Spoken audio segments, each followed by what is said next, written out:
Hello and welcome to Profiles in Risk. This is your host, Tony Cañas, and today I have with me Tinsley English, author of Grit, Growth, and Gumption for Women. Tinsley, thank you for joining me today. How are you doing? Thank you so much, Tony. I love it that you've got your red. I've got my red glasses on standby if I need them. But I think we both share the love of this particular color. Absolutely. So for the listeners, a little background here. I've done many author interviews on the book. Basically, anyone within insurance, if they read a book, whether it's about insurance, about careers, or about anything else, I'm usually interested in having them on the podcast. And most of the time, I do get around to reading the book ahead of time. Sometimes I have successfully recorded without having read the book. So Tinsley and I attempted to record, I don't know, a couple 2-3 weeks ago. Uh, and about 20 minutes in, uh, she you were super friendly, super nice about it. So you're I, going to tell on me now. no, I'm telling on myself, really. I'm telling Okay. on myself. Uh so so uh I would have totally understood if you had asked me to post recording and had been like, hey, you haven't read the book and you're just not getting it, so this is a waste of my time. I'm moving on. Thank you, but no thank you, right? And I would have felt awful, and likely would have learned my lesson and never again had an author without having had the chance to read the book before. But no, like, your approach was fantastic. What was, hey, you're not quite getting it. How about you read the book and we chat again in a few weeks? And so I sat down, read the book. I definitely, like, I bought it immediately, put it on my calendar, like, hey, this is when we're recording. Uh, like a week ahead of that, had an appointment with myself saying, okay, start reading the book. Uh, Luckily, I did have some travel over the last few weeks, which is usually when I have a lot of time to read, and so I didn't have to get reminded by my calendar to read it. I jumped right into it. I made it a priority, and once I started it, I got through it very quickly. I don't know if my Kindle app like tells me the stats of how long it took me, but basically, it's an easy read. Yes. And I took lots of highlights. In fact, at times, you guys will see me look away because I am looking at my highlights. So I lots of highlights, and overall, uh, I really enjoyed it. I really enjoyed it. Personally, my own career. If you had asked me 10 years ago, what do you want to do? Tony, what are you doing all this insurance education for? What do you want to do? I used to say I want to be CEO of Nationwide. And if I fail, I'll end up being CEO of a smaller carrier. Um, and I ended up going a different direction. I ended up realizing that I don't want to be a people leader. And I saw my girlfriend, who was also in the industry, go down the people leader path and kill it, do an absolutely incredible job. Uh, and definitely, I don't want to deal with the stuff that right. I don't want to like. I don't want to deal with the HR stuff. I don't want to deal with. I love motivating people, but like, if you give me a team of high performers, I'd probably be a good leader. But if you give me a real team that I didn't get to hire myself, right, that I inherited, uh, and all of a sudden, my performance as a leader is not about me being good at doing the job. It's about my ability to motivate others, and train them, and deal with HR issues and all that. I'm so glad I didn't go in that direction. So even though I didn't go in that direction, I do. Uh, I think that the highest early praise before we have the conversation I can give it is I will be recommending it. So number Boy, one, thank you. I will be taking the time to do a Hey Insurance review. So Hey Insurance is my by myself pre-scripted 10 minutes usually or less LinkedIn videos. Uh, some of those have been book reviews, like in-depth book reviews. I will definitely be doing one about this book. And number two, I I'll definitely appreciate be that. thank you for writing it. And I'll definitely be recommending it to people who are getting promoted into leadership, especially women. But I was telling you before we started recording, that while I completely understand why it's meant for women, I think it's helpful for anybody getting their first couple of leadership roles and beyond this, but especially when they get their first leadership role. Okay. Oh, yes. So I've been doing a lot of talking, which especially in an author interview, it really should be the other way around. I'd love to like let you kind of give the pitch, like why did you decide to write the book? Absolutely, Tony. And thank you for the praise and the offer to give an in-depth review, and for having the grace to say, okay, Tinsley, let me back up. Let's pause this, and I'm going to go read the book. Um, this book was a result of me failing forward in leadership. As we talked about earlier, I was promoted as a senior account manager in an agency with little to no leadership training. I had 3 to 4 junior account managers in my charge, and I really had no playbook. I had nothing to draw from except my own experiences as an individual contributor. So, as an individual contributor, I really prided myself on providing excellent customer service, uh, adhering to all the standards and policies and procedures that the agency put forward, ensuring, that I was adhering to compliance standards. I could check every single box and shine for my producers. And that was great. But when I moved into a place where I was supervising and mentoring others doing the same, I expected them to do it exactly like I did it, to be a 4 or 5 little Tinsleys running around, highly, caffeinated as usual, and just, perform, excel. And what I found is I got a bunch of team members that were uh, feeding off my stressful energy every day. They would come in and I'd say, okay, these are the things that we've got to get done. I'm running around grabbing coffee. I'm playing like the victim card of look how hard I'm working. Why aren't y'all working as hard as I am? And I found that it really wasn't getting anywhere. And it took me just falling flat on my face several times, and somebody recommended, like, hey, why don't you invest some time in an executive coach? This is somebody that can help you bridge the gap of what you know and what you don't know. And so this lady came in who's absolutely fabulous. She did a 360-degree review on me and included my producers, included my direct reports, an outside mentor of mine, my husband, which I'm like, I cook your dinner, so be careful what you say. And what they gave me was really eye-opening, in that I was a high performer. Everybody knew that I worked hard, but I had very low empathy, very low emotional intelligence. And it was a wake-up call for me, because I didn't realize I needed all that to be a leader.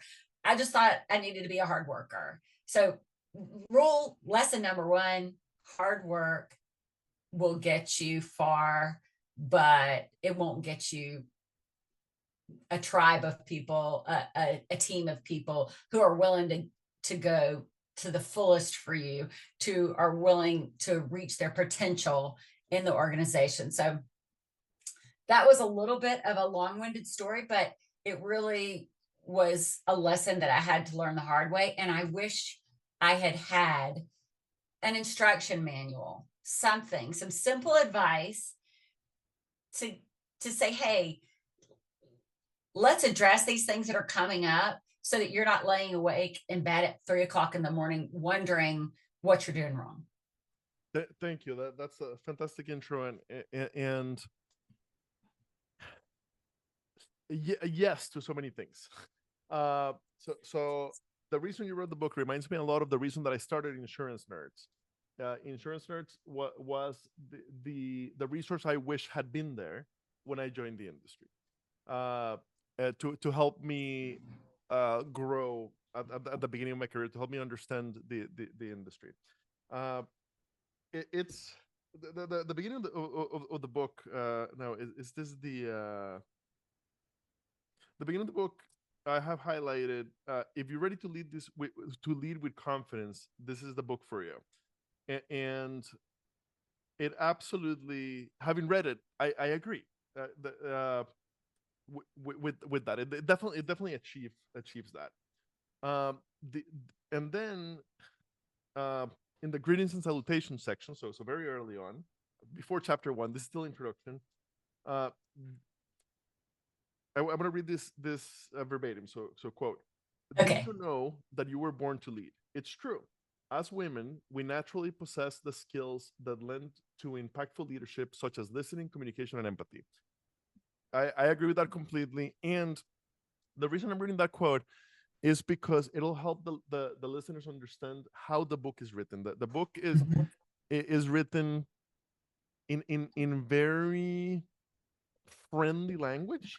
Mhm. It really felt like you were talking to me, right? And I'm not a woman, but it really felt like an experienced friend, a mentor, having coffee with me, and basically uh, showing me the way. And Mhm. even though we had already chatted, the voice reading it in my brain was Meg McKean. I don't know if you've listened to Meg's podcast, but Meg has Yeah, a Meg really, is fantastic. I and she love her. has such a soothing voice, right? Like Meg's amazing, and she has a very soothing voice. So in my mind, as I was reading it was basically Meg McKean Oh, soothing. maybe I need to get Meg to do the audiobook. You know what? That would be amazing. Absolutely. I mean, I don't know if Meg those like would be open to do an audiobook. It is hard. I've tried and failed on my own. But so the whole book is written in that way. It's written in a very friendly, very like sitting with a mentor, having coffee, and having the mentor kind of guide you through. So I really enjoyed the style of it. And then I really enjoyed the vulnerability, the candor, Mhm. the honesty. Unfortunately, candor is something often missing, and vulnerability especially something often missing in the business world. Right? We were kind of all raised. And Gen Z is helping us break down those barriers, but we were all kind of raised with the idea that it's not professional to be vulnerable, Correct. right? So I love the vulnerability in it, uh, because the reality is the problems that you failed that you faced when you first became a leader, which you do such a good job of telling us about and then telling us how you got through it, um, are so common, right? Mhm. Getting promoted from a high performing individual contributor to a people leader, manager, supervisor, whatever, with no support, no training, is such a common thing in our industry. I don't know if it's a common thing in the rest of corporate America. I'm guessing it is, but in insurance, it's endemic, both carrier Mhm. side and broker side. Uh, Lots and lots and lots of people get promoted, and they get put in a place where they're gonna have a harder time being successful, and also they're gonna be damaging to their teams. Yes, that. In the past, I made a video called "The Way of the Specialist," which basically in that one I compare what I saw at Nationwide. And by the way, I do love Nationwide. What at Nationwide, in the departments that I worked, I saw the the perception that, hey, the only way to grow your career is to become a people leader. So there were great managers, there were really crappy managers that have become a people leader because they wanted to get paid better, and the only way to do it, the perception was the only way to do it was by becoming a people leader. At Liberty, I had the exact opposite experience. At Liberty, there was, at least in underwriting, a specialist path. They call it the consultants, right? So basically, I had my boss who was amazing, and I had underwriting consultants who no longer had a book of business, whose job was to help us when we had something difficult in property or in whatever line they had specialized in. And because Liberty has open pay bands, like the pay bands are posted both internally and externally when a new job opens, it was pretty easy to figure out that the consultants were getting paid as much as a manager, right? So that created a situation. I didn't realize what, and I didn't compute it while I was there. I was only there for 2 years, but uh, looking back on it, I can see how Liberty is bound to end with less bad managers because I don't know if they do train the managers when they get promoted to a manager, but what I do know is there are paths that don't require you to become a people leader in order to keep growing your career. But it is very common for people to get thrown into people leadership So without common. a manual, without a right. And this is a great manual, especially I'm gonna take a wild guess that on the disc profile you're a high D. So I don't know if you're familiar with this, but basically high Ds are what we used to call type A people. I The think I'm a little type A, Tony. so basically high Ds are like point me towards the general direction. I'll get there even if it requires me like running right through a wall. Right, Sure. I'll put my helmet on and just run through. So high Ds are extremely good at executing. The problem is when a high D gets promoted to lead a team that is not made up of all high Ds, right? So high Ds can be really good at leading other high Ds because they lead by example, but the other 75% of the population, right? Your high eyes like myself. High eyes are basically the salespeople, the ones who when I need to get something done, my first thought is who do I know that might be able to help me with this, right? Like Yeah. where do I have a relationship? Uh, it, eh, so basically, I've had high D bosses. I've had extremely high D bosses, and I had to learn to shorten my emails, to shorten my phone calls, to not give them my whole life story every time we chat. Um, and I'm sure that I'm driving them insane when I act as myself, right? But basically, um, what you talk about a lot, and when you mentioned like the martyr comment, okay, the martyr comment, okay. Mm-hmm. So yes, you get promoted, and it makes a ton of sense that hey, if this worked for me to get me here, I will show my team by example, and they will follow me, right? And I will work harder than anybody else, and they'll be motivated by that because I'm motivated by that, and they will follow me through hell and high water. And the reality is, the majority of them didn't, right? No. And you do such a good job at honestly assessing, looking back and honestly assessing what you did wrong, Oh yeah. uh, and then how you learned to do it better, uh in a way that is yeah, super helpful. um I'm kind of going through my highlights. um so i I think, and do correct me if your experience has been different, but what I've seen, lots of high performing women who, especially in our industry, especially in our very male dominated industry, they've had to work twice as hard to grow, right? Sure. So once they grow, um they they assume that they just need to do even more, right? So they run themselves thin, Mm-hmm. right? And then burn out. um when really at that point, when you have, especially if you're a people leader, what you need to learn to do is to lead, not to work Yes. ever harder and burn yourself out. And you do a really good job of helping the reader see, um, see how that it's such a practical book. I I read. wanted it to be really practical. I just wanted it to be simple, straightforward, a quick read that got your brain jogging, and you're thinking, wow, I did this to my team last week. I see so many wonderful, high performing women in our industry, and they are doing such a fantastic job. They have great relationships with our carrier partners. They have great relationships with our clients. But they're to their teams, it's like a completely different relationship.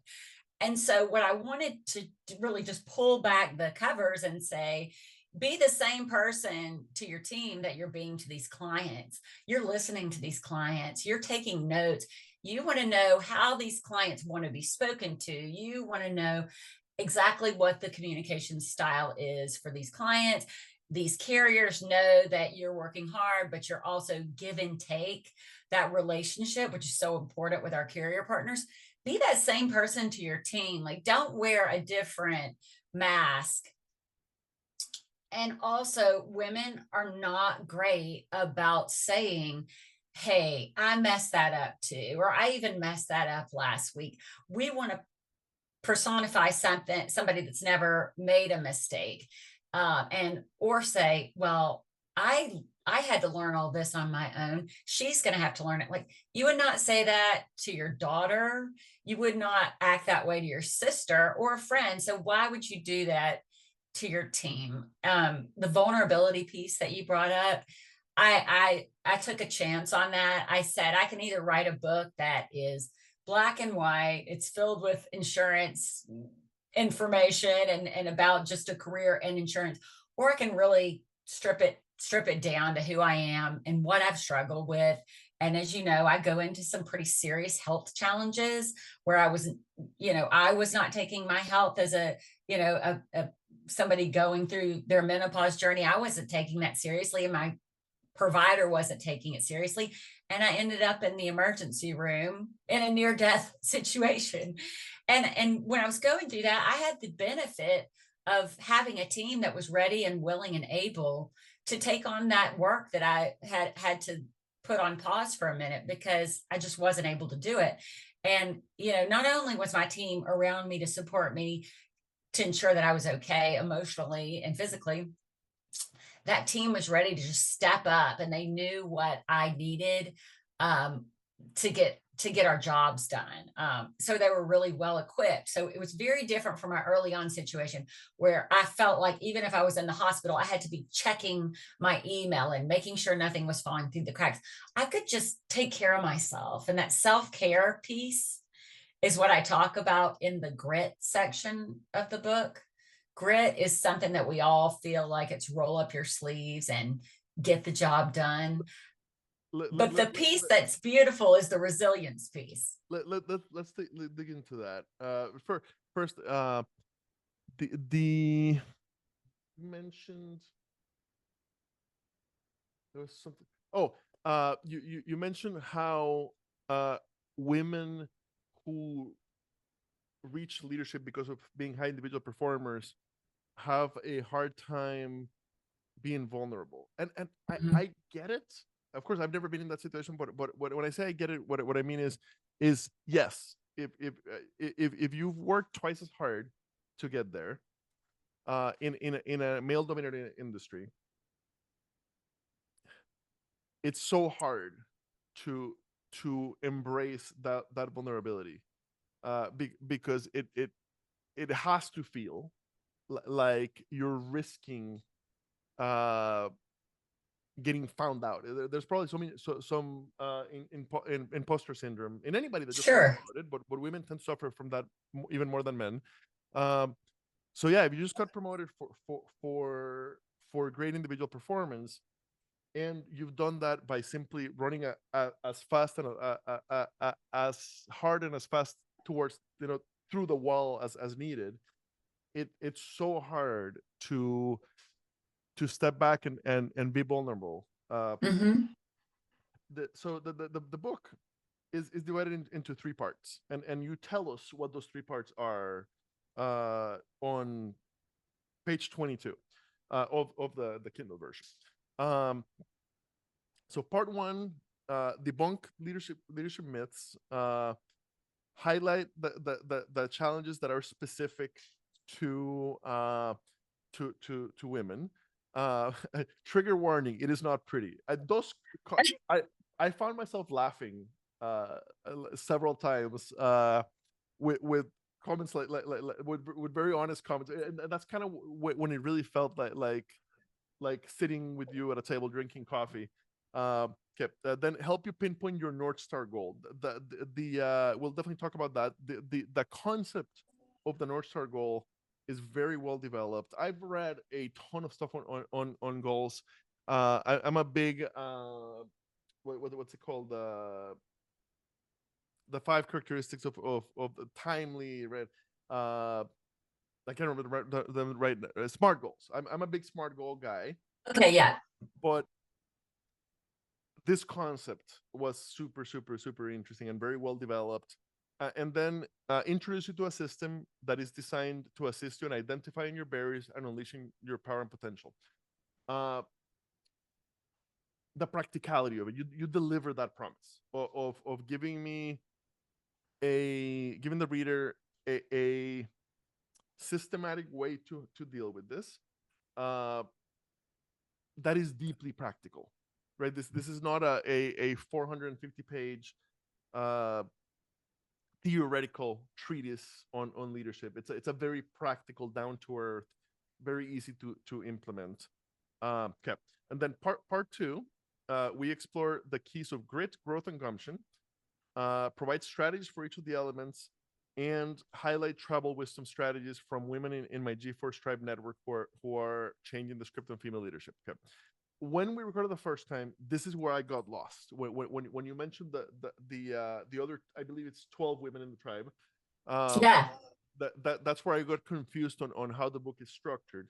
I get it. So basically, for the reader, so you get Tinsley telling you her story with extreme vulnerability and with solutions for the problems that she faced, many of which you're likely to face. But also, you get vignettes from this tribe of 12 super successful women, both in and outside of insurance, that give you a different flavor, a different view, and it really works. It really works. And then part 3, explain how grit, growth, and gumption intersect to provide synergy, and send you off with an amazing parting gift. No peeking. Again, like little comments like that. No peeking. It made me. Did you peek? Did you peek? No, but that's not my style, right? If Renee had been reading this book, she probably would have gone straight to the yeah, because that's her style. Okay, and then you give me some tips on how to read the book. Okay. Okay, perfect. So the grit. Okay. Yes. I learned discipline by doing karate when I was a kid. So I grew up in Costa Rica. I am not an athlete by any stretch of the imagination. Like I have no athletic genes. Me neither. And I played soccer in elementary school as a goalie, and then basketball in high school. I am 5'7". So I played for like my high school had a really bad basketball team. Most seasons Yeah. would go like and whatever many losses, maybe 1 or 2 wins for the year. And even in that bad team, I rode the bench the entire right. I had a lot of fun doing You it. and I would have been best friends. I was the same way. Last one to get picked every time, and Yes. yes, I 2 left feet, and I did karate my entire childhood, right?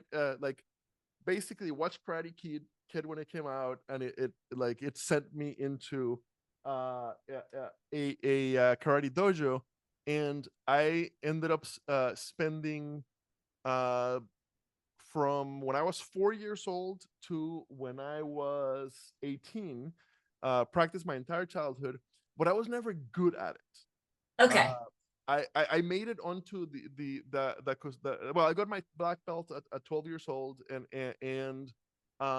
at 15 made it onto the Costa Rican national team and fought with the national team until I turned 18, at which point uh the way the categories are set up, I was gonna go from being the most experienced 16 to 17-year-old to being a middleweight black belt adult.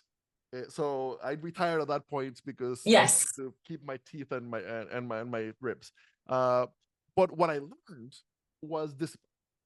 So Yes. so um, when I read uh, Angela, okay, what's her last name?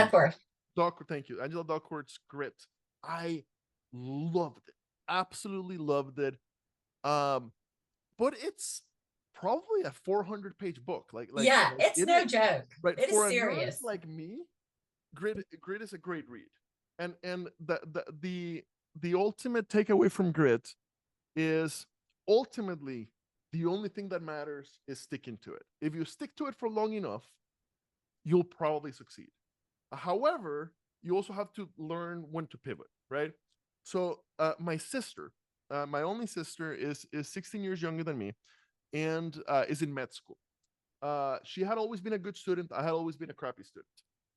When Lucy started med school, and in Costa Rica, med school goes from right out of high school to like however many years it takes. It's not like in the States where it's a bachelor's and then, right? Okay. So basically, you can make it like 6 years into med school, fail out or give up, and you have no bachelor's to show for. Okay, so it's a high Wow. stake thing, right? Yeah. So Lucy, who had always been a good student, uh, and I do have permission to tell this story, uh, failed chemistry. Chemistry 2 or something. It was the first time ever in her life that she had academically not succeeded, and she was devastated by it. And the way the semester is set up, basically like semester ended, I don't know, early December, and then I was visiting home for Christmas. So I bought her a copy of Grit, and basically I said I'm glad I'm like I'm sorry that you're going through this difficult thing, Yes. but at some point in your life you will fail, right? Everybody fails. If you're not failing You're at not something, you're trying. not trying hard enough. Now, having said that, my longtime girlfriend Renee, in my opinion, has never failed at anything. She's never Maybe she trying never to. told you, but I'm sure she did. And that's more likely. Yes, in this case that's more likely. But right, the woman succeeded in her career, in her educational pursuits, in has a Guinness World Book record, like Did a TED talk recently. just did a TEDx, which I can't wait to see. Hopefully it comes out soon. But I do worry what's going to happen the day that Renee fails in something, right? Because she's never failed. So Lucy, my sister, I was like, I'm sorry you're going through this, but this is part of life. You're going to have to get used Yes. to right. Here is my favorite resource, right? I don't believe she read it. She's still in med school, and I think she'll graduate in a couple of years. Um, but Grit is such an important. Okay, so I went way out of the way there, but It's basically, okay. you've done a fantastic job of giving. Let me put it this way: next time that Lucy or whoever else struggles, uh, and I think that what they need is a little bit of the right guidance and Grit. I'm Yes. gonna, instead of handing them a copy of Grit by Angela Duckworth, which is fantastic, I will point them to that chapter of your book because you do a Well, thank you. fantastic job of of explaining Grit. So okay, I'm going through the leadership myths part.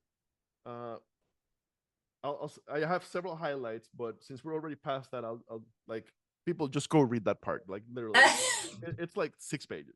Okay, and I have several highlights from there. Okay, cool. Um, I'm trying to find the greed section. Okay, myth. I Okay, think it's chapter 6. okay. So let's talk about, we'll go back to grit. Let's talk about the North Star, because that is Oh, maybe the key message in the book, right? it's kind of the starting point. So yeah, what is a North Star goal and why is it so important? So North Star goal is really your why, your what, your where, your when. It is really everything that you envision for your career summed up in short, medium, and long term time frames. So what we do in this exercise is I ask you a series of questions. A lot of it goes back to things that you did when you were a child, like your early sports memories. What were you doing? Who was there? How did that make you feel? And what we're trying to do there is really draw out your core values. And I ask you, and I give you a sample of about 50 core values, and you can add your own. But I really want you to narrow down 3 core values that you could hang your hat on. And if anybody speaks about Tony, they know what his core values are. They see him in action. They see him living that. So once we get those nailed down, I really want you to write a personal vision statement that gives you tingles. It's kind of like your life elevator pitch of, this is who I am. So if it's Tony, my values are connecting people in the insurance industry, knowledge about the products and the industry itself, and bringing energy and fun. So to the process. And in the next 3 to 5 years, I want to share this message with as many people globally as I can, to ensure that the next generation of insurance leaders know that this is an exciting place to be. And that is the impact. So, I'm just playing with it here, but we want Tony's personal vision statement to be something that gives you tingles. Like when you tell your grandmother about it, she's like, oh, wow, not just I work in insurance and I show up to an office every day. And then once we've gotten that personal vision statement crafted, we break it down into a 3 to 5 year plan, short, medium, long term, to get you there, because it's reverse engineering where you want to be from where you are today. And I wanted to start there because I don't think we can jump into the tools and strategies of grit, growth, and gumption without figuring out who you are, what you're about. The North Star goal ultimately is the strategy, and tactics are worthless without strategy. It's the Alice in Wonderland, Cheshire Cat thing, where which way do I go? Well, where do you want to go? Yeah. I don't know. Well, it doesn't matter then, right? Like you have to first know which way you want to go. So I go in my highlights. Think of a North Star goal as your guiding light. This goal is unique to you. Yes. Irrespective of limits or outside influences, it helps you make choices and plans that align with your aspirations. I love that part. That unique to you. That I don't think I've read that anywhere else in everything I've read about goals. And to me specifically, that is very reassuring because I am a bit of a weirdo, and like my goals are weird compared to most insurance professionals. Irrespective of limits or outside influences, that is so powerful because it doesn't happen to me, but it is easy to limit your goal because of self-perceived limits, Expectations. Yeah. And limits of who you are, and whether it's your parents or professors or your organization. We all have limitless potential within us, and we all were placed here for a unique purpose. And for a lot of us, we don't figure out what our purpose is until later in life. But if I can ask you to start evaluating your who you are and your experiences up to that point, then maybe I can help you figure out a little bit more of what you want your purpose to be, rather than it be what your parents told you needed to do, or what society is telling you your personality is suited for. That's not going to make you feel good when you lay down at night. That's not going to give you that pride of ownership of a career that leaves a legacy of impact. So, I don't mean to be so dramatic about this, but I want people to be very serious about their life and how their career plays into their life. If you get this right, this is a significant cure slash prevention for burnout. Yes. And that is massive, absolutely massive. And then you actually guide me on and I have not sat down to do the exercise, partially because I believe that like I I think already you know your North Star goal. I had You're right, good. like I've known for several years, Yes. right, but yes, you're giving us a great guide to do this in a simple, practical manner. You're asking the questions, and um yeah, I truly believe that uh the explanation on how to do it is so practical that you can, if you sit down and do it, it'll work. Like, do it, people. Yeah, it works. If you are not Tony passionate about what you do, then sit down and do it. It'll be helpful. Okay. So yes, the North Star goal, absolutely fantastic. Tony passionate. I'm gonna start using that. You can say Tinsley passionate. It's perfectly fine. Okay. Yeah. Anybody fill in the blank passionate. Um, I got to highlight secret. You are the North Star goal for me, and this book is my vessel. Do you know why I know this? Sitting here writing in the early Sunday morning hours, I cannot think of anything I would rather do.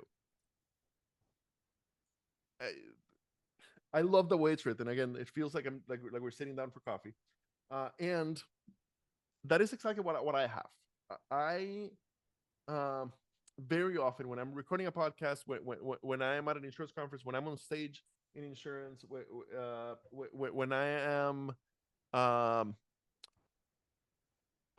doing a chat with Tony career chat, and when I'm out on the Atlanta Beltline doing magic and things are working, I can't think of anywhere else I would rather be, right?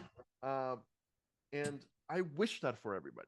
And most people, according to Gallup and according to most conversations I have, the great majority of people do not have that at work, and that is not an insurance problem. That is a corporate world Everything problem. So yes, I want everybody to have that, and you're giving us a good guide to achieve that. Okay. The roller coaster, chapter 5, introduction to Oh Jesus, yeah. from carousel to coaster. This might be my favorite part of the book, because it just does such a good job. Okay, I I have so much of this highlighted. No gosh. I don't want to sit. I don't want to like just read my highlights, but basically, you tell the story of a little girl, and I don't remember if I don't think you're talking about yourself. I think you're talking about a metaphorical little girl. Yeah, her name is Sarah. She's kind of the avatar. Perfect. So Sarah gets on a carousel, and she's enjoying it, and uh but she wants more, right? She sees the roller coaster, and she wants more, and there are who I saw in my mind with Sarah was my girlfriend Renee as a child, and I met I love her it. at 30 years old when she was 30. But and I have a hard time imagining Renee as a child because I think I fully think Renee was born as a fully formed mature adult. Uh, but if she ever was a little girl, she would have been exactly this little girl sitting on the carousel and going, but I really want to be on the crazy roller coaster, right? Yeah. And now you are very honest about the fact that not every girl feels that way, right? And that's fine. But basically, for the little girls that grow into the women who want to be on the fast paced ride, this is a fantastic guide. So basically, the metaphor, the way that I understood it, and please correct me Yes. if I'm wrong, but it's basically okay. So Sarah does get on the roller coaster, and it's exciting, and it's scary. Yes, it's scary. And it's harder than ever expected, right? Uh, and it's worth it. It's worth it. Go ahead. So, so the way I play this is that, you know, life is an amusement park, and there's rides for everybody. And that management merry-go-round, it's prescriptive. It's you're checking the boxes, you're doing performance reviews, your team is doing their jobs. But that roller coaster is that the not the management route, it's a leadership route. And it is scary and it's wild, but it's fun and it's exhilarating, and you get to see people for who they really are, because nobody can hide what they feel on a roller coaster. It's pretty evident on their face. And so do you want me to kind of go into how the grit, growth, and gumption relate to the ride? Yeah, absolutely. So when you think about the coaster, that grit portion, I equate it to that early career where you are that individual contributor, or you're moving into leadership, and it's a grind, and you have no momentum behind you. You are crawling up that hill, or crawling, clawing, whatever you want to say. And you feel it's lonely. You just got your head down and you're climbing. And then you get to the top, and you can see a different vantage point than you did when you were climbing. You can see the forest for the trees. You can see everything. But it's scary, like you said, and you've got to take that tip forward. And that might be the first critical conversation, or your first opportunity to have a constructive criticism interaction with a colleague. So that is scary, but you can't stay at the top. You've got to go forward. So that's a leap, and it's going to take your breath away, but you're going to get through it, right? And then the turn. So the turn is the growth piece, because when you've got the momentum behind you, you're like, oh my God, I am going to fly off this track. And you've got to lean into that hard time. And that was the hard emotional intelligence piece for me, where I'm like, oh gosh, I have really messed up, but I think that I see why, and I think I can make it right for everybody else that's on my team now. So that's the growth piece. And then guess what? The next time you go around that track, you're headed up the hill, and that grit doesn't feel as bad. You've got a little bit of resilience and momentum behind you, and you've adapted. So that whole roller coaster analogy, it was funny, because the G-force principle is about it's a physics principle, and it's acceleration, and it's the measure of force. And my husband actually was the one that relayed this to me when he said he was kind of scared of roller coasters as a child, and I totally like let the cat out of the bag with that one to the world. He's like, you didn't have to tell everybody I cried. And I'm like, well, your mom told me that you did. But then he went back as a high schooler on a physics field trip to Busch Gardens, and they did this study of physics and G-force on the roller coaster, and I don't know if he enjoyed it, but when he relayed that to me, I was like, this is leadership. This crazy ride is leadership. And the ticket, you're going to pay a much higher price for that ticket to get on that roller coaster, but you are going to remember that ride for the rest of your life, because you're leaving a legacy of impact on your people. It is an absolutely beautiful metaphor. I got to highlight, some of our little girls are still holding on to their ponies. They're sitting pretty and doing what is expected. While they might be checking the administrative and prescribed managerial boxes, no one is genuinely growing on their teams. This is absolutely fantastic. There's nothing wrong. Yes, if you are the type of person that is comfortable in the carousel and doesn't want to ride the roller coaster, I am a big coward for rides. Big coward. My girlfriend, big adrenaline addict. Me, big coward. Roller coasters, I do some, but most rides I don't.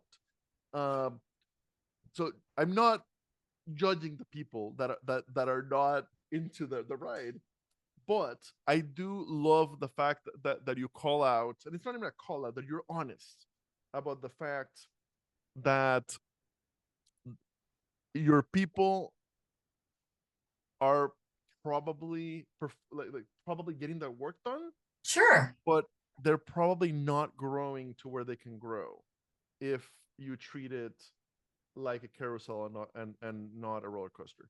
Uh, and I think I can see a lot of women reading this and deciding, because women tend to put others ahead of them, right? Especially their teams. So I can totally see women reading this and deciding, holy crap, I'm gonna have to get on the I'm gonna have to get comfortable with the roller coaster, because Hmm. that is how I help my team grow. So that is absolutely uh fantastic. Um okay, so I'm forwarding ahead of that section, since I think we covered that well. Okay. So grit. Okay. Uh there's several self assessments Yes. in the book.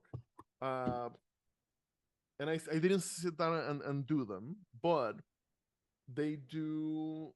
I like that they're there. And if I had been right, if I when I recommend this to people who just got promoted to leadership or who are looking to get their first promotion to leadership, I'm definitely going to be read the book, do the homework, because yes, it's. I'm glad that it's there. Okay, so you have a short quiz for grit, a short quiz for growth, a short quiz for gumption. So we start the more action oriented parts of the book having at least a basic assessment of where we probably Are today. exactly where we are today. Exactly, perfect. This book is designed much like the old choose your own adventure books that we read as children. Uh, and I like that because I used to like those. What's And those choose your own adventure books? okay, so chapter 6 is a deeper dive into grit. Uh, and yeah, chapter 6. Um, yes, I will default to, hey, buy this book, read chapter 6. If you want to be a nerd, go and buy Angela's. Get even more grit Exactly. wisdom. It is a wonderful read, like, but it's a big commitment. Okay. Um, what grit isn't, I think this and Angela Duckworth's book probably talks about that. I read it a while ago. Uh, but your explanation of what grit isn't is very, very, very, very, very important, because yes, there is a misconception that grit is about how intensely you want something, how intensely right now you want something, Right now, momentary. right? And you, I intensely um w- would love to drive a Tesla. The reality is we don't even drive anymore. We live in the Beltline. Don't need a car anymore. But I, unless I make that a goal, and that's a very silly goal. But unless I make that a goal and figure out the pieces that I have to get right in order to get there, um, and actually make it into a plan and actually stick to it, it doesn't matter how much I want it, right? It's not going to happen if I don't stick to it, right? Yes. Um, so yeah, I you make that absolutely clear. Um,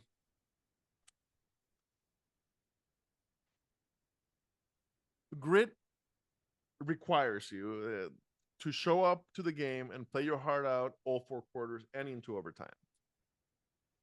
Even if you're bad at sports, like we both were. And then you give us strategies Mm-hmm. on how to improve our grit, right? So adaptability, and then each of the strategies is broken down. So adaptability, agile thinking, experimentation and iteration, adapting to technology, and and this is like a page each, maybe less than a page each, right? They are simple, actionable, which is the whole book is so actionable. Okay. Then we get to the first tribal wisdom piece, and the tribal wisdom ones, I enjoyed all of them. I've got a bunch of highlights on all the tribal wisdom areas. Grid strategy 2, self-discipline, setting priorities. Oh, the G-force tips. Okay, so throughout the book, Oh yeah. So in the set specific and prioritize goals, G-force tip: a daily planner is crucial for effective time management, providing structure, organization, and clarity to prioritize. The tips really give me an action item. I don't have to figure out the action item from reading the rest of the text, right? So I love that. I love that you're giving me literally the checklist of the things that and most women are probably doing the majority of them, but most women are probably missing one or two. So I'm so glad that you're calling them out specifically. You talk about consistent routines and rituals. Okay. And then there's the resilience piece. That is the So part of grit that I think is so beautiful. what one? So yes, go ahead and go ahead. Why do you think that piece is so important? Because we think grit is just so rough and it's a grind, but the beauty of resilience as part of grit is it's coming back better after a setback, or thriving through a time that is very difficult if we're trying to adapt to a new situation, or maybe we had a failed project. The beauty of resilience is that you're taking care of some basic needs for yourself as a woman while you're going through that, to ensure that you stay alive. So talk about getting your health visits, your checkups, also getting adequate sleep. We're all sleep deprived and over caffeinated. So the resilience piece is that you're going to go through setbacks and you're going to be faced with challenges, but you can come back better and stronger than you were. You do not have to come out of that battle or that game battered and bruised and bloody. There are ways to take daily steps to ensure that you're coming out better. Quick admin pause. It is 10 o'clock. Yeah. I have a hard stop at 10. Okay. So people, we are only 40% into the book. Okay. I am going to make a deeper review into it. So let's go ahead and finish up the podcast right here. If you made it to this point of the podcast, go buy the book. Honestly, go buy the book. If you're not yet convinced, then go watch my review, which will bless you in a couple of weeks. Thank you very much. I don't want to make it late for your next meeting. Normally the podcast goes out Mondays and Wednesdays, and the next available Monday is July 1st. But what I'm gonna do is get it out Tuesday, the next Tuesday, basically, as a special episode. Thank you for coming on the show. Thank you, Tony, and thank you for reading the book. Oh, thank you. This is truly wonderful, and again, we went through like a third of it. I know we got really deep into it, but it was fun. Awesome. Thank you so much for your time today. Hey, Tony, thanks so much. Bye. Bye.